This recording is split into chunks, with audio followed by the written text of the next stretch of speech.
Et comment il était pauvre? Il était pauvre. Pauvre, ça veut dire quoi? Ça veut dire qu'il était économiquement faible. Quand tu es économiquement faible, ça veut dire que tu n'as pas d'influence au niveau de l'économie. Tu n'as pas de moyens. Même si tu es sage, tu n'as pas les moyens de mettre en application ta sagesse. Tu peux venir raconter tout ce que tu veux sur un pupitre si tu es pasteur, ou tout ce que tu veux si tu es un syndicaliste à la télévision. Si tu n'as pas de moyens, tu es rien. Ce sont les gens qui ont les moyens qui font la différence. Dans la vie, tout est une question de rapport de force. C'est celui qui est le plus fort qui gagne. C'est aussi simple que ça. Le problème que le Seigneur a avec nous, c'est qu'on est pauvre. On n'a pas de moyens pour pouvoir mettre en pratique ce que nous disons. On connaît par cœur les slogans, on clame haut et fort, mais ce que Dieu veut, c'est que on entre dans les systèmes, on entre dans la société et que notre lumière, là, elle commence à briller là, dans la société. Mais ta lumière, elle brille comment? Elle brille grâce à nos moyens. Alléluia. Dis moi, il était pauvre. Être pauvre, ce n'est pas une bonne chose. Il faut arrêter de faire croire de manière subliminale à l'église que c'est bon d'être pauvre. Pourquoi je dis subliminal? Parce que tout simplement, le fait de ne pas parler de ça et de contenter les enfants de Dieu dans leur misère, c'est mauvais, c'est pas bon. Hein? L'église a besoin d'argent. Dis-moi, l'église a besoin d'argent.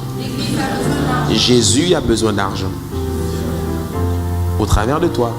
Jésus veut mettre entre tes mains des moyens pour pouvoir accomplir certaines choses. Jésus veut te donner des moyens pour que tu puisses réaliser les rêves qu'il a déposés dans ton cœur. Si tu as un rêve dans la vie, certes, tu devras travailler à la réalisation de ce rêve, mais tu verras qu'au bout d'un certain temps, tu auras besoin d'argent. Tu ne te lèves pas un matin comme ça et puis tout tombe du ciel. Il te faut de l'argent. Ok?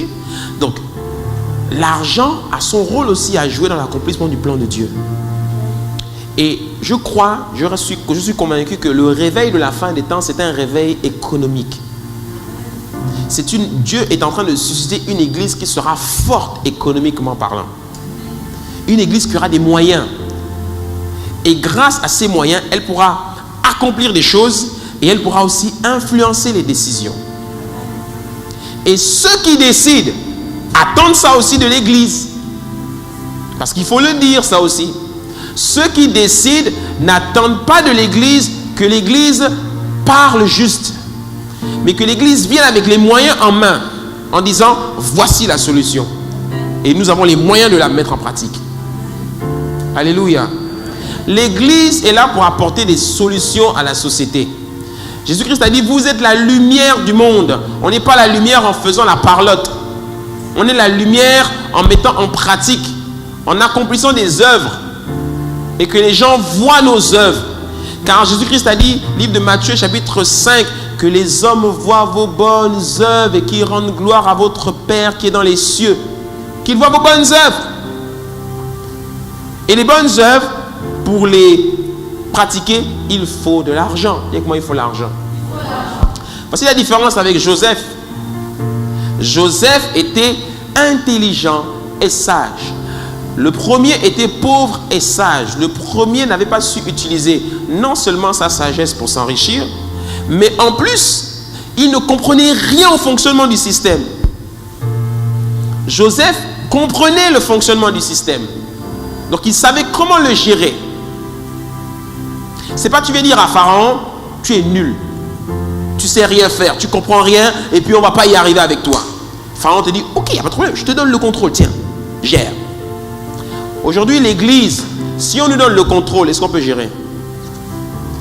Quand tu es dans ton entreprise et que tu passes ton temps à critiquer ton patron là, tu peux gérer ce que lui gère. Surtout ceux qui aiment faire les grèves là. C'est compliqué. On en a marre de ces patrons là. Tu sais, hein, c'est quand tu deviens patron que tu comprends parfois certains patrons. Ouais. Les employés, ils te maudissent dans son lit la nuit, espèce de patron, patron ceci, patron cela. Ils sont mauvais. le mauvais cœur de ces gens-là. Vraiment, ils ne veulent pas me payer. On critique. Mais quand tu vois les salaires arriver en retard, tu ne sais pas ce que le patron vit. Tu ne sais pas ce que le patron vit. Ouais, tu ne sais pas. Donc, Joseph avait la capacité de gérer. Il était intelligent.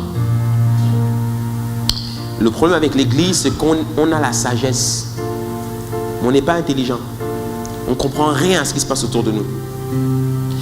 La société a des défis économiques. La société a des défis politiques. La société a des défis sociaux, éducationnels. Toutes sortes de défis. Où est l'église?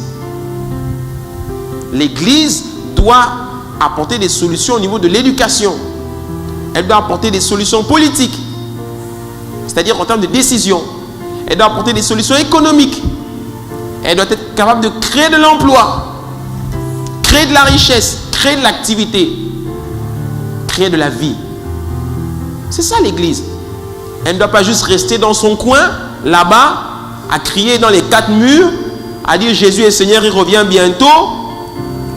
Et puis quand on sort un peu de notre tanière, on passe plus notre temps à dire oh, ils ne comprennent rien ces gens-là, c'est ici la vérité. Non, la vérité c'est dehors mon ami.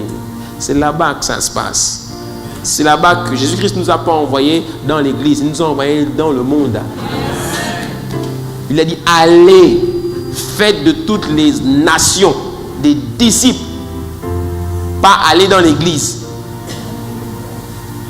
Alléluia.